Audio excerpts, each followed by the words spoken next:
All right, so I'm going to talk about the two theories related to the second scenario briefly, just to hopefully clarify what's discussed in the textbook. First, achievement goal theory, or its goal orientation theory is another name.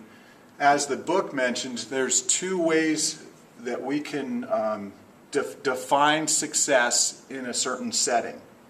We can either view the task at hand as we're more task-oriented or task-motivated or ego-oriented, depending on what we're doing or what the setting is.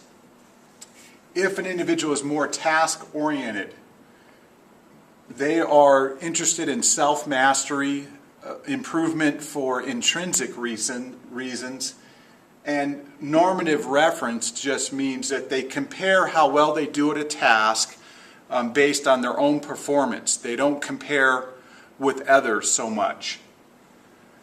Ego-oriented individuals, on the other hand, are interested in sport. They're interested in winning often. They're interested in their performance compared to others that they're playing with or against. So social comparison is important for those individuals. They're motivated by how well they do compared to their teammate, or how well they do compared to the people they're playing. So that motivates them more. To clarify, this isn't an either or. We're some blending of task and ego. We're not one or the other. Okay, so as a coach, for example, trying to get an understanding of where your athletes are at on this task and ego spectrum, I guess, helps you to motivate them and learn what makes them tick. So again, we're a combination of both, and you can see by the arrows, we can be high in task and low in ego, or it could be the opposite. We're low in task, high in ego orientation. We can be high in both. If we're high in both, those are the easiest players or people to motivate. Makes sense. Okay? And then we have the worst case scenario, we have people that are low in both. And that's like a motivation. Nothing you will do will help them be motivated because they really don't care. Okay? And if you read some research on this theory, often we look at the environment. How do we set up practices? Do we set up practices in more of a task-related environment, or we try to minimize social comparison, or we focus on self-improvement and skill mastery, or do we set up a practice that has more competitive environment, where there's more social comparison, and we might do some things to motivate based on them actually comparing their statistics or how they're doing in practice. It really depends on your individual athletes and I think the level. Obviously, the younger the athlete, I think it's more important to be task-oriented. As we get into college and pro, there's more ego-oriented individuals, okay? But it's going to be some combination of both. But again, younger athletes, we hope we're focusing on not comparing to other children, okay? Now we're going to talk about the other theory that you're supposed to address in your scenario 2, which is self-efficacy. It's pretty clear in the book, but I thought I'd go over it.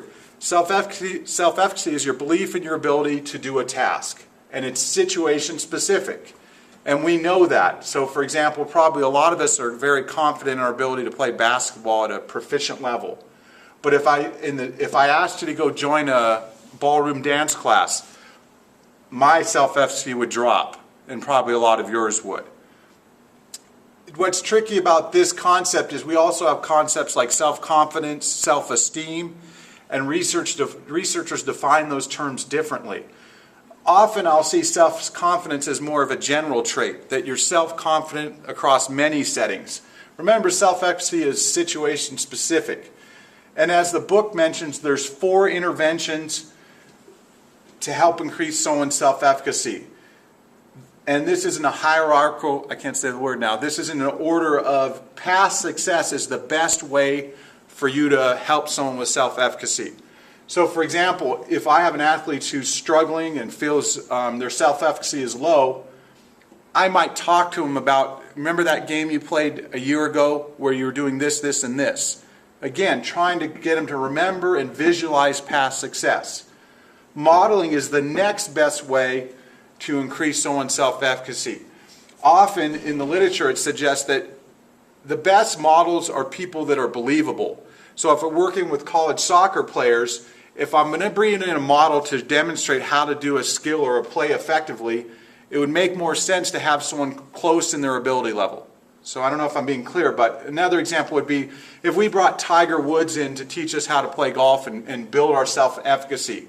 It might not work because we will never be Tiger Woods. But if I brought someone in who's at my same level, that type of model can help.